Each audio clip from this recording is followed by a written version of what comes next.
जी बिल्कुल, कहीं ना कहीं निशांत कुमार को लेकर भले ही नीतीश कुमार अभी तक चुप्पी साधे हुए हैं, लेकिन जिस तरह से जेडीयू कार्यालय पर एक पोस्टर लग गया, उस पोस्टर को लेकर भी एक बैनर जो लगा, उसको लेकर ये कहा जा रहा है कि बिना नीतीश कुमार की सहमति के, बिना उनकी रजामंदी के ये पोस्टर लग ही नहीं सकता था। यानी नीतीश कुमार की चुप्पी उनके प्लान बी की तरफ इशारा कर रही है। वो ये मानकर चल रहे हैं, या ये कह सकते हैं कि वो ये समझ चुके हैं कि बीजेपी कहीं ना कहीं जेडीयू को खत्म करने की कोशिश में लगी हुई है, क्योंकि लगातार ये सवाल उठता रहा है कि नीतीश कुमार के बाद कौन। जेडीयू को लेकर जब भी कहा जाता है, क्योंकि नीतीश कुमार ने अपने बात किसी को बढ़ाया नहीं, तो ऐसे में एक सवाल उठता रहा कि जब नीतीश कुमार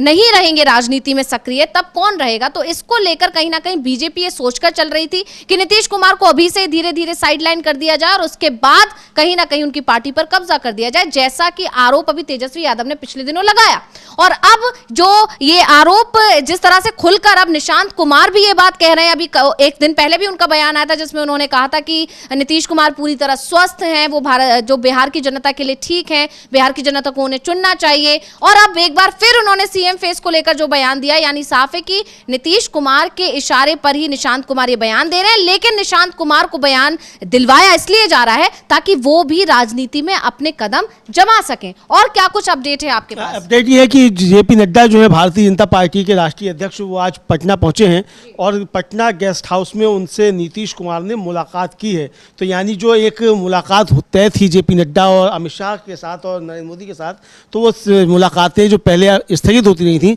वो मुलाकातों का दौर शुरू हो गया। कल प्रधानमंत्री नरेंद्र मोदी के साथ मंच पर थे और ये हम देख रहे हैं कि पटना गेस्ट हाउस का ये वीडियो सामने आया है कि जहाँ जो है वो विजय कुमार सिन्हा और जेपी नड्डा और सम्राट चौधरी और नीतीश कुमार सब जो है वो बैठकर मंत्रणा कर रहे हैं। तो हो सकता है कि आज जो है शायद वो फैसला हो कि क्या सीटों का तालमेल रहेगा, सीटें किस तरीके से बटेंगी। क्योंकि ये चर्चा बहुत तेजी से चल रही है अंशिता कि बिहार में चुनाव जल्दी कराना चाहती है भारतीय जनता पार्टी। पहले नीतीश कुमार जल्दी कराना चाहते थे, अब भारतीय जनता पार्टी जल्दी चुनाव कराना चाहती है। क्यों चुनाव कराना चाहती है जल्दी, इसको लेकर अविनाश जी जो है मुझे लगता है बताएं तो बेहतर रहेगा। हाँ, एक्चुअल में क्या, लोकसभा चुनाव के बाद तो बीजेपी कोशिश कर रही थी कि चुनाव टाला जाए। नीतीश कुमार की कोशिश तो यही थी कि लोकसभा चुनाव के साथ ही चुनाव ये करा लिया जाए। लेकिन जब बीजेपी का सीधा से मानना ये रहता है कि लोकसभा चुनाव में उनको जो वोट रहता है वो विधानसभा चुनाव से ज़्यादा वोट मिलता है उन्हें, तो इसलिए बीजेपी ने उस समय नीतीश की डिमांड नहीं मानी थी। और दूसरा मामला ये था कि उस समय तेजस्वी यादव की लोकप्रियता अपने टॉप पर चल रही थी। नीतीश कुमार सरकार जरूर चला रहे थे, लेकिन ये कहा जा रहा था कि जो फैसले हो रहे हैं, नौकरियों में जो भर्तियां हो रही हैं, वो आरजेडी का जो घोषणा पत्र था उसके अनुसार हो रही नहीं तो नीतीश कुमार ने तो ये बोल दिया था कि भाई नौकरी तो दे देंगे, लेकिन पैसा कहाँ से आएगा। तो लेकिन जब नीतीश कुमार आरजेडी के साथ में सरकार चला रहे थे तो 3.5-4 लाख लोगों को नौकरियां दी गई पक्की, और यह कहा गया था कि यदि पूरे 5 साल तक वो सरकार चल जाती 2025 तक, तो जो 10 लाख नौकरियों के वादा तेजस्वी यादव ने किया था वो उसे पूरा कर देते। तो इसीलिए बीजेपी ने नीतीश कुमार से साफ मना कर दिया था कि इस समय चुनाव कराने का मतलब ये है, यदि लोकसभा और विधानसभा चुनाव होता है साथ साथ में, तो फिर तेजस्वी यादव के मुद्दे चलेंगे और एक तरीके से महागठबंधन क्लीन स्वीप कर देगा। तो उसके बाद लोकसभा चुनाव के समय तो नीतीश कुमार ने बीजेपी की बात मान ली, लेकिन लोकसभा चुनाव में जो रिजल्ट आया, बीजेपी चुनाव हार गई, तो उसके बाद बीजेपी ने फिर नीतीश कुमार से यही कहा गया कि इस समय तो एक तरीके से विपक्ष हावी है, और उसको चुनाव को लगातार टाला गया। लेकिन पिछले 3 चुनाव जो हुए हैं, जिस तरीके से महाराष्ट्र का चुनाव हुआ है, दिल्ली का चुनाव हुआ और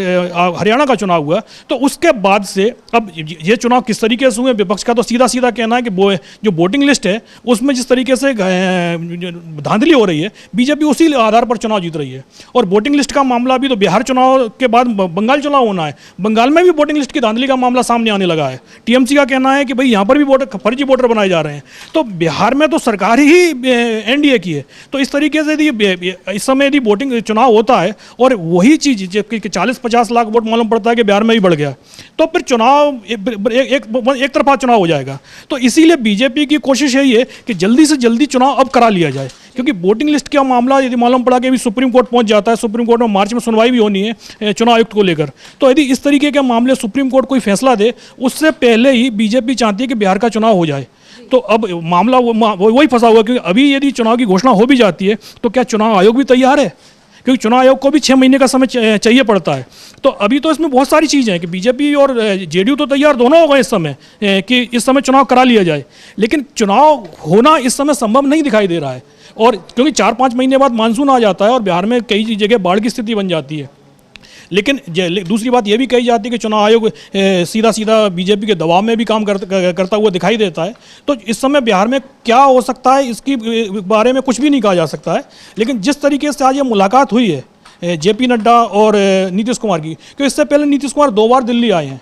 और दोनों बार कहा गया है कि उनकी जेपी नड्डा से मुलाकात होनी है और दोनों बार नहीं हुई। अब इसमें जेपी नड्डा ने उनसे मिलने से मना किया या नीतीश कुमार को सीएम उम्मीदवार नहीं बनाया जा रहा था, उसके चक्कर में यह मुलाकात नहीं हुई। लेकिन आज जब मुलाकात हुई है उससे पहले निशांत कुमार का बयान आया है कि भाई नीतीश कुमार को आप भी सीएम उम्मीदवार घोषित कर दीजिएगा। जब निशांत कुमार का बयान आता है उसके बाद नीतीश कुमार मिलने के लिए जाते हैं, यानी जेपी नड्डा को जो मैसेज नीतीश कुमार को देना था वो उन्होंने अपने बेटे के थ्रू पहले ही पहुंचवा दिया कि भाई हमारे जो मुलाकात तो हम करने आ रहे हैं, लेकिन भाई जो हमारी डिमांड चल रही है पिछले 4-5 महीने से कि सीएम पद का जो चेहरा है वो नीतीश कुमार को घोषित कर दिया जाए, तो उस डिमांड की बात इस बैठक में होती है या नहीं होती है, ये एक महत्वपूर्ण बात है। और दूसरा सीट शेयरिंग की जो बात चली रही है कि सीट शेयरिंग का क्या फार्मूला निकलता है, ये 2 बहुत जरूरी चीज़ जेडीयू के लिए हो गई है। क्योंकि बीजेपी ने जिस तरीके से महाराष्ट्र में सीएम पद छीना है उसके बाद जेडीयू पूरी तरीके से सचेत है कि महाराष्ट्र की चीज़ वो नहीं चाहती कि महाराष्ट्र का घटनाक्रम बिहार में दोहराया जाए। इसीलिए नीतीश कुमार सीट शेयरिंग और सीएम फेस ये दोनों ही तय करना चाहते हैं और इसी चक्कर में पिछले 2.5-3 महीने से लगातार बैठकें टल रही थी। बिहार बीजेपी और बिहार जो एनडीए है उसकी बैठकें जरूर हो रही हैं,